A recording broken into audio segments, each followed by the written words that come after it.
Hoy nos vamos a sumergir en una historia donde la ciencia más rigurosa será de bruces con milagros que parecen inexplicables. Un relato centrado en dos figuras absolutamente extraordinarias que la verdad nos va a hacer cuestionar los límites de lo que creemos que es la realidad. Vamos a empezar con una cita del propio Dr. Grimberg. Con estas palabras, casi podemos sentir que estamos allí. Nos mete de lleno en la intensidad de lo que él presenció. Un lugar donde las reglas del cuerpo, del dolor, de la biología, simplemente parecían no existir. Bueno, para entender esta historia tan increíble, lo primero es poner cara, poner nombre a nuestros dos protagonistas. Dos mundos que, en apariencia, no podían ser más opuestos, pero que estaban destinados a chocar. Fijaos en el contraste, es que es brutal. Por un lado, el Dr. Jacobo Grimberg, un académico brillante, un neurofisiólogo, fundador de institutos, autor de más de 50 libros. Vamos, la personificación de la ciencia y el método empírico. Y por otro lado, Pachita, una curandera, una cirujana psíquica que operaba con un cuchillo de monte y que aseguraba ser el canal de un espíritu milenario. Y claro, aquí surge la gran pregunta. ¿Qué hace que un hombre de ciencia como Grimberg vaya a buscar a alguien como Pachita? Pues una curiosidad científica tan profunda que estaba dispuesto a salirse del laboratorio, adentrarse en lo que muchos llamarían superchería, simplemente para verlo con sus propios ojos. Y ahora vamos al meollo del asunto.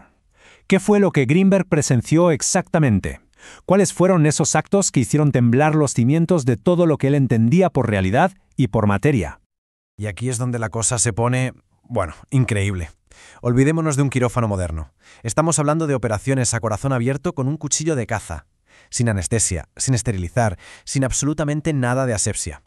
Y lo más alucinante, según relataba Grimberg, es que no solo no había infecciones ni shock, sino que las heridas se cerraban prácticamente al instante. El proceso en sí era, a falta de una palabra mejor, un milagro. Primero el diagnóstico, sin ninguna tecnología, simplemente viendo el interior del cuerpo con los ojos cerrados. Luego la incisión con ese cuchillo. El momento cumbre era la materialización. Órganos que, según los testigos, aparecían de la nada para reemplazar a los enfermos. Y para terminar, un cierre de la herida que desafiaba toda lógica biológica. Pero es que, más allá del fenómeno físico, estaba el resultado humano. Esta cita de Grimberg sobre una niña con parálisis cerebral nos muestra el impacto tan profundo que tuvo en él. No era un simple espectáculo, estaba viendo con sus propios ojos recuperaciones que la ciencia de su tiempo y la de ahora consideraría absolutamente imposibles. Claro, un científico no puede ver algo así y simplemente decir «es magia». Grimberg necesitaba una explicación, un marco teórico. Así que, basándose en todo lo que vio, desarrolló una de las teorías más fascinantes y audaces que existen sobre la conciencia y la realidad, la teoría sintérgica. El primer pilar de su teoría es la latis, o la red del espacio-tiempo. Para Grimberg, el espacio no está vacío. Es una estructura, como una especie de tejido fundamental que lo conecta a todo. Y todo lo que vemos como materia, una silla, un árbol, un órgano humano, no es más que una distorsión, un patrón, en ese tejido.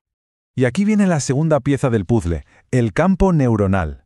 Grimberg propuso que toda la actividad eléctrica de nuestras neuronas crea un campo de energía a nuestro alrededor. Un campo que no está atrapado dentro del cráneo, sino que se extiende e interactúa directamente con esa látiz de la realidad. Así que aquí es donde todo cobra sentido. Grimberg llegó a la conclusión de que Pachita tenía un control tan extraordinario sobre su propio campo neuronal que podía usarlo para, por así decirlo, darle órdenes a la látiz de la realidad. Podía, literalmente, modificar la estructura del espacio para hacer que un riñón enfermo desapareciera y uno sano apareciera en su lugar. Pero justo cuando parecía que Grimberg había encontrado un marco teórico para lo imposible, la historia se complicó todavía más. Porque, al parecer, no era Pachita quien realizaba las operaciones. Ella decía que durante las cirugías su propia conciencia se iba, se hacía a un lado, y su cuerpo era ocupado por una entidad que se identificaba como Cuauhtémoc, el último emperador azteca, al que todos allí llamaban el hermano.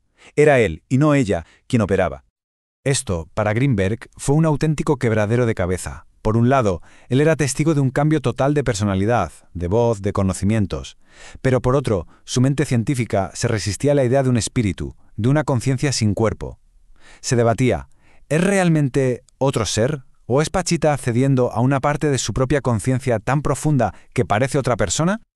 Ahora vamos a ver cómo esta experiencia no fue solo un estudio fascinante para Grimberg, fue una transformación tanto personal como profesional que redefinió por completo su manera de ver el mundo. Él mismo lo dejó por escrito, con una sinceridad total.